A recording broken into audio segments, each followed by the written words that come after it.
Intermediate మీ పిల్లలు intermediate వరకు దేవరకాంతలో కష్టపడి చదువుకుంటే డిగ్రీ చదువుకోవాలంటే పాలమూరు పోవాలి. పాలమూరు పోవాలంటే పైసలు ఎన్నైతే మీకు తెలుసు. ఆ ఇబ్బందులు గత 10 సంవత్సరాల డిగ్రీ కాలేజీ గురించి ఎవరు ఆలోచించలే. గత 10 సంవత్సరాలుగా టీఆర్ఎస్ పార్టీకి సంబంధించిన ఎమ్మెల్యేలు ఇక్కడ ఉన్నారు కానీ ఆ డిగ్రీ కాలేజ్ గురించి పట్టించుకున్న పాపన పోలేరు. దేవరకాంతలో ఇంత పెద్ద పట్టణము, ఇక్కడ డిగ్రీ కాలేజ్ ఉంటే చదువుకునే పిల్లలు ఉంటారు, వాళ్ళకు ఉపయోగం ఉంటుందని ఆలోచన చేయాలి. నేను వచ్చినప్పుడే ఈ రోజు డిగ్రీ కాలేజ్ తీసుకొచ్చిన. డిగ్రీ కాలేజ్ ఇక్కడ రన్ అవుతా ఉంది, డిగ్రీ కాలేజ్ నడుస్తుంది. ఈసారి వచ్చే సంవత్సరం ఖచ్చితంగా బిల్డింగ్ కట్టిస్తాము.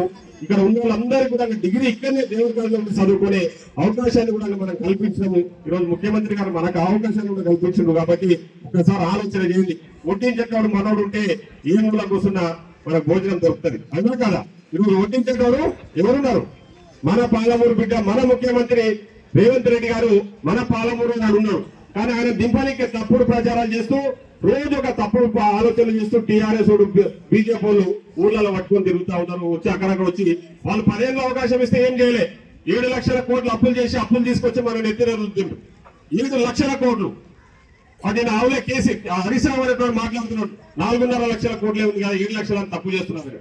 నేను పేపర్లు అన్ని లెక్కలతో సహా మా దగ్గర ఆధారాలు ఉన్నాయి. మీరు చేసిన అప్పులు అన్ని కూడా ఎక్కడ తిరిగి పబ్లిక్ తప్పుదో పట్టాలి. మన కురుమూర్తి స్వామి అప్పటి వరకు పట్టించుకోవడం. ముఖ్యమంత్రి గారు వచ్చిపోయినప్పుడే కురుమూర్తి టెంపుల్ కు ఈ టీఆర్ఎస్ ఆయన తోలుకొచ్చి అడ్డగోలుగా మాట్లాడుతున్నాడు. ఏదో అభివృద్ధి చేసినాం, అది చేసినాం, అన్ని పచ్చగా చేసినాం. అని నువ్వు అన్ని పాలమూరు పచ్చగా చేస్తే 12 సీట్లు ఎందుకు ఓడిపోతారు మీరు? పాలమూరు మీరు మంచిగా చేసింటే మీరు 12 మంది ఎమ్మెల్యేలు ఈడ కాంగ్రెస్ వాళ్ళు ఎందుకు గెలుస్తారు? మీరు పాలమూరు అన్యాయం చేశారు. అక్కడ పాలమూరు అన్యాయం చేశారు కాబట్టి పాలమూరు ప్రజలు నిజాయితీ పరులు కాబట్టి మీకు బుద్ధి చెప్పారు. ఈ రోజు పాలమూరు బిడ్డకు అవకాశం ఇచ్చారు. ఇప్పుడు మేము అభివృద్ధి చేసుకుంటున్నాం అంటే అడ్డమ్మడానికి ప్రయత్నం చేస్తున్నారు. మన బిడ్డను, మన పాలమూరు బిడ్డ, మన ముఖ్యమంత్రిని అడ్డగోలుగా విమర్శిస్తే మనం ఊపుకునేది లేదని చెప్పి ఈ సందర్భంగా తెలియజేస్తూ మీరందరూ కూడా నేను ఒకటే కోరుతా ఉన్న తల్లి, మీకు ఇచ్చిన హామీలు ఏవి కూడా ఆపం.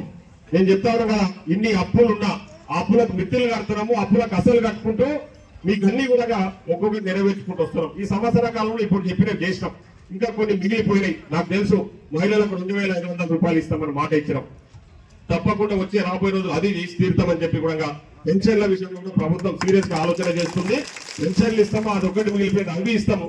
తర్వాత రేషన్ కార్డుల విషయంలో కూడా ప్రభుత్వం దగ్గర ఒకటి డిజిటల్ కార్డు ఇవ్వాలని చెప్పేసి దాంట్లో అన్ని వివరాలు పొందుపరిచి కొత్తగా రేషన్ కార్డులు ఇవ్వాలని ప్రభుత్వం ఆలోచన చేస్తుంది. దానికి సంబంధించిన రిపోర్ట్స్ కూడా తయారైతా ఉన్నాయి. అవి కూడా తొందరలోనే ఇవ్వబోతా ఉన్నామని కూడా మీకు మాట ఇస్తా ఉన్నాం. ఎక్కడ ఎంకాడి చేసే ప్రసక్తి లేదు. ఈ సంవత్సరంలో ఇన్ని ఇబ్బందులు ఉన్నాయి, ఇవి చేసినాం. రాబోయే రోజులు ఇంకా చేయడానికి మాకు ఇంకా సమయం ఉంది. అంత సమయం తీసుకోము. ఖచ్చితంగా ఇవన్నీ ఇబ్బందులు ఉన్నాయి కాబట్టి కొన్ని ఇబ్బందులను ఎదుర్కొని ముందుకు పోతా ఉన్నాం. ఒక్కొక్కటిగా సర్దుకుంటూ ముందుకు పోతా ఉన్నాం.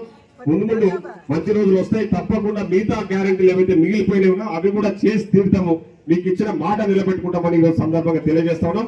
ముఖ్యంగా మహిళలకు నేను ఒకటే చెప్తా ఉన్నా తల్లి, మన ముఖ్యమంత్రి గారు కూడా మహిళల పట్ల చాలా ప్రత్యేక శ్రద్ధ కనపరుస్తున్నాడు.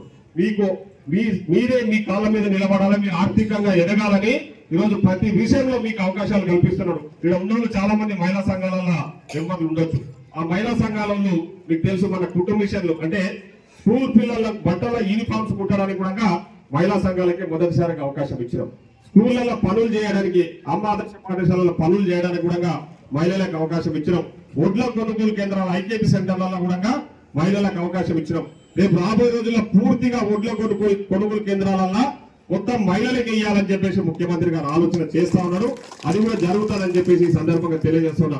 మీరు తయారు చేసుకున్న వస్తువులు ఏమన్నా ఉన్నా కూడా మీరు హైదరాబాద్ కు తీసుకొచ్చి అక్కడ శిల్పారామం దగ్గర మేము స్టాల్స్ ఏర్పాటు చేస్తున్నాం. మీరే స్వతంగా అక్కడ అమ్ముకునే అవకాశాన్ని కూడా ప్రభుత్వం కల్పించబోతా ఉంది అని కూడా మీకు ఈ సందర్భంగా తెలియజేస్తాం. కాబట్టి రాబోయే రోజుల్లో మీరు ఈ సహాయ సహకార సంఘాల ద్వారా రుణాలు మీరు ఏదైనా యూనిట్స్ పెట్టుకొని నడిపించుకోవడానికి వడ్డీ లేని రుణాలు కూడా పెద్ద ఎత్తున ఇవ్వాలని ఈరోజు ప్రభుత్వం ఆలోచన చేస్తుంది. ఆ విధంగా ముందుకు పోతా ఉన్నాం.